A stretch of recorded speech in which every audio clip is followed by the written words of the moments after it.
Out of the many TikTok weirdos, creeps we've taken a look at on this channel, this guy right here, Brandon Heaberlin, is by far the worst. For the rest of the video, we're just going to be calling him Brandon because it's easier. The stuff this guy has said on TikTok and the stuff he's done in real life is stuff that deserves a few years in jail at least. Brandon is a 21-year-old from Kentucky who used to post your average cringy TikTok every now and then. Another one for the girls. How about no menstruation March? You cannot menstruate in the month of March. Is this a good idea?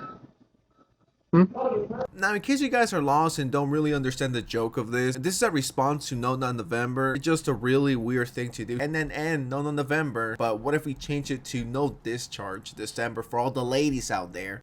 How about no discharge December for the girls? Now, I'm sure back when he said this, he thought he was cooking. He thought the whole classroom was going to be laughing, grabbing their belly, and all the girls would want to be with him. But, you know, sadly, that didn't happen. Dude, what the fuck is wrong with you? You're not funny. And I think it's time we finally talk about the elephant in the room. And yes, I'm referring to his outfit and glasses for this video. Is it just me, or does he legit look like A, a serial killer, or B, a serial killer who goes after women and gay men, or Z, a serial killer who talks to young girls online? If I was walking at night and I see him walking towards me, I will cross the street. I ain't dealing with this guy. He just has a predator look, if you will. Very hard to pull off. Not many can pull it off, but the few people that do rock it pretty well. It must be absolute torture to go to school with this guy. And between the no discharge December and the no menstruation month, I don't know which one's worse. I just imagine this guy in his room coming up with this stuff and writing it down in the piece of paper. Oh yeah, no discharge December. Oh yeah, that's fire. Everyone's going to love me because of it. This guy's straight up a sad, pathetic loser who I don't feel bad for. We gotta call it what it is. This guy's straight up just a weirdo who sooner or later was going to commit a crime and get in trouble for it. But we're not there quite yet. Have we talked about the 9-year-old situation? This has to be one of the stupidest moments in TikTok history. One random night when everyone was sleeping, Brandon decided it was a good idea to go live after I would assume people kept asking him about the 9-year-old situation. So he admits it to the world. Man,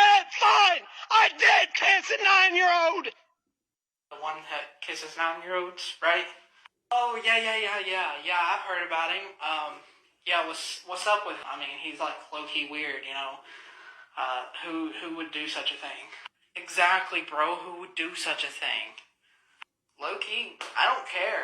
Besides this obviously being fucking disgusting, I have so many questions I wish I could ask him, but I know that I wouldn't because I would immediately want to beat him up. Imagine coming home from a long day of school or work and wanting to get some amazing sleep right next to your plushie, and someone is screaming, so you look out your window and you see this obese Jeffrey Dahmer lookalike screaming that he kissed a 9-year-old. That should have been grounds for him to get arrested and thrown in jail, and allegedly he was 18 when this happened, 18 or 19 years old. In what situation does an 18-year-old man need to talk to a 9-year-old? For what? Advice? I guess the guilt was eating him alive. I guess he was tired of everyone asking him about the 9-year-old every single day for a month. Then he finally snapped. And the funniest part is the fact that he claims that he got clean. I believe this following audio is between 2020 to 2021. And I'll just let it play for you guys and tell me if you believe him. Stupid things that, A, I'd probably be arrested for, and B, I probably deserve what is being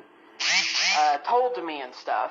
But I'm just here to let you know that ever since what happened back in 2020, I have kept myself clean. Now, if you believed him, I'm sorry, but you're gonna have to take an L. You're gonna have to take a big, fat, juicy L if you actually thought he was going to keep his word. Just a year and a half-ish later, he got arrested. On August 4th of 2022, he was charged with sexual assault and sexual abuse. According to police documents, a female victim had filed a criminal complaint alleging abuse and unlawful imprisonment charges against Brandon on July 28th of 2022. She also petitioned for an order of protection against him. According to an arrest citation, Brandon allegedly made unwanted physical and contact towards the victim on July 28th. In police documents, Brandon claimed he could not hear the victim asking him to stop, nor was he able to discern that she was serious and uncomfortable after she pulled away from him. How do you not hear stop? Stop means stop. The fact that Brandon claims he never heard her is, you know, complete BS. He's just trying to protect himself. He allegedly told investigators he intended to play with the victim by grabbing her hands and restraining her. Seems like a really fun game. You know, I'm just gonna hold your hands,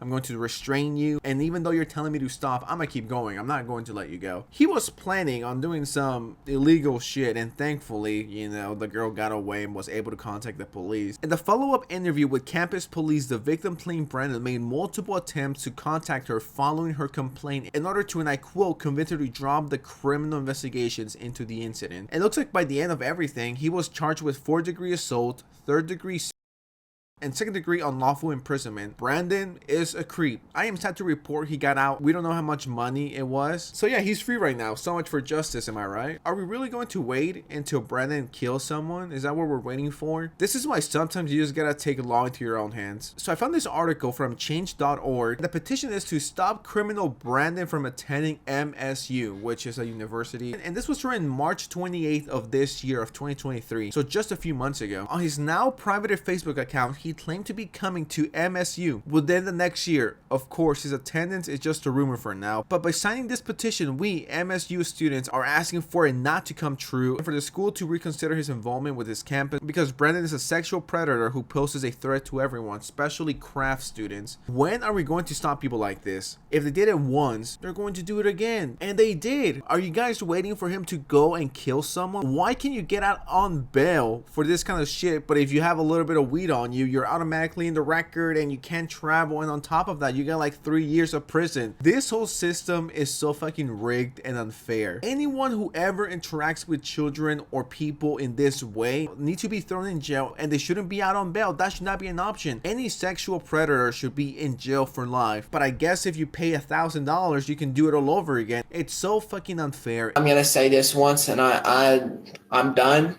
I'm gonna keep posting on here. Y'all can do whatever you want with your lives. I don't care what you comment. But from now on, I'm going to stay public. I'm going to keep posting. I'm going to turn my comments on, not have any filters. Y'all can say the amount of shit that you want. All in all, you need to shut EDP doesn't... I think EDP is still on TikTok, by the way. I've seen his account pop up on my For You page multiple times. So EDP, y'all didn't get rid of EDP.